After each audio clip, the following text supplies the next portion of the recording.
I think the problem in Australia, if you're a multinational, is that a lot of managers and leaders that I talk to go, you know what, we'd love to be innovative, but all the innovation is done in New York, or it's done in Europe, or it's, I've just come back from a month in Shanghai. It's all done in Shanghai. But that's, again, just a really limited view of innovation. If you have a mindset which says innovation is just around big products, big technology changes, big disruption, well, then that may be the case. Whereas I think the big opportunity for Australian multinationals is to try lots of small stuff around other things other than just product. It could be just the way we reward our people, the way we attract people. Because for small wins for me is a mindset, it's an approach that can be applied to products. You know, it can be applied inside the organisation and outside the organisation.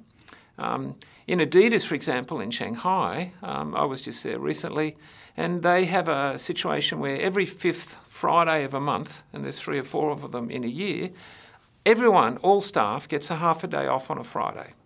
They love it. It's a fantastic, wonderful, engaging thing to do to their staff. It's small in the scheme of things, but it's something that they do, and it's a way of recognising their staff, and their staff love it. So I think it's a great opportunity for all multinationals to say, you know what, we can't do the big disruptive stuff because that's maybe done elsewhere, but there's all these other things that we can do around, you know, pricing and distribution and promotion and attracting staff and retaining staff and, you know, paying people and even things like meetings. I mean, I've introduced in some organisation the 45-minute meeting. Now, again, it's a small thing.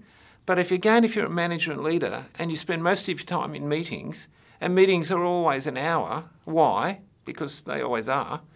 And it's really Outlook that tells us that we actually have to have our meetings. So I've designed this tool that tells us how to lead our life.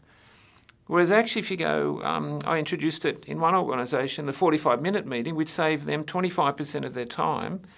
And it meant that meetings started on time. It meant that they could get as much done in 45 minutes as an hour.